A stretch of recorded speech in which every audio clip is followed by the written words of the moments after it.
to talk about something that is often overlooked, but at the same time it has a lot of value in dog training. And this is building a dog's impulse control and reliability to follow an obedience cue around distractions.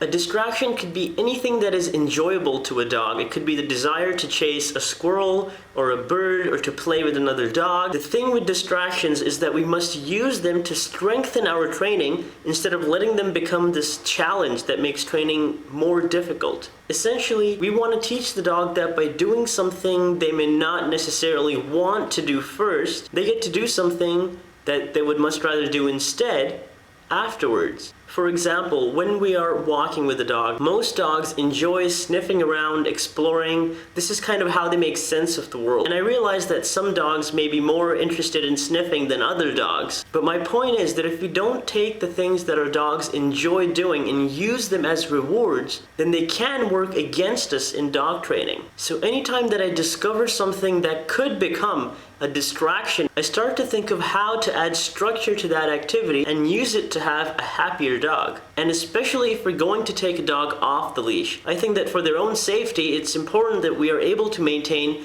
a reliable level of control over them at all times. What I mean is that we establish an understanding with our dogs that puts them in a position where they choose to be obedient, whether they are on a leash or not. There are many different exercises that we can work on to communicate this concept, but I'm going to show you one today that I really like. We're going to start off with the very basics without any distractions at first. Let's take a look. Start off by putting your dog in a sit stay and showing them that you're putting a treat down several feet away, and then release them to go and get it. Repeat this a few times so the dog understands that they can go and get the treat upon being released. What we want to start doing now is to have the dog sit before they get to the treat. You can also click and treat for sitting. It's important that the dog actually sits, because if they just go and get the treat, then we've taught them the opposite of what we're trying to accomplish here.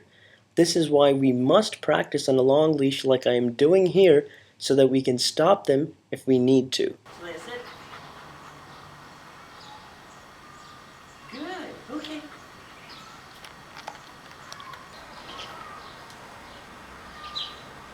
Okay, so that's it. Good girl.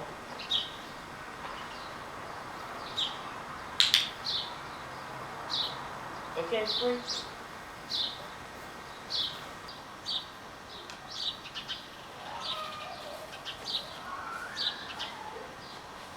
Notice how she turns to me as if to ask for permission. This is an indication that we are on the right track. Okay, so that's it. Good girl. Good job. Okay. Okay. Sit. Good girl.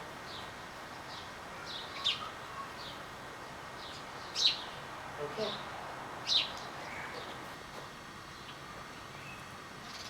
Okay, so that's it.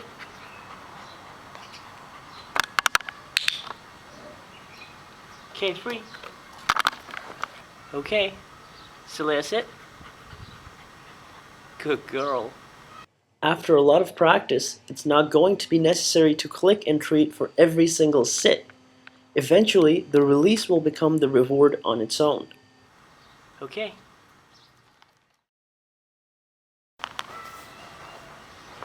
Okay, so that's it. Good. Okay, so that's it. Yes, good job. Okay, free. So that's it.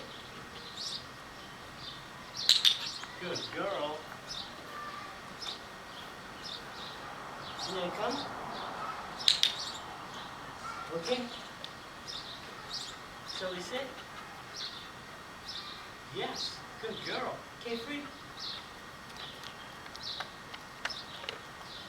You can dedicate an entire training session to working on this, and it would probably be a good idea to do that if we're working with a younger dog. But if we're talking about a dog that already has some experience with clicker training, it holds the dog's attention a little bit better if we are working on a number of different things in one session as opposed to the same repetitive task, which may become boring to some dogs.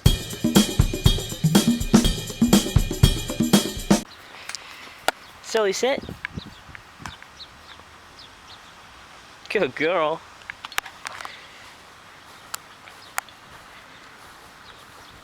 Good job. Okay, free.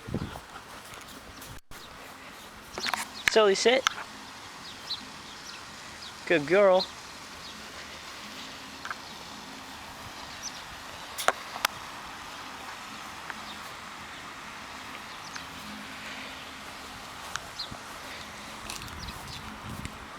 Okay, free.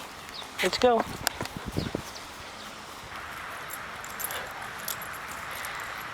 Silly, sit. Good girl.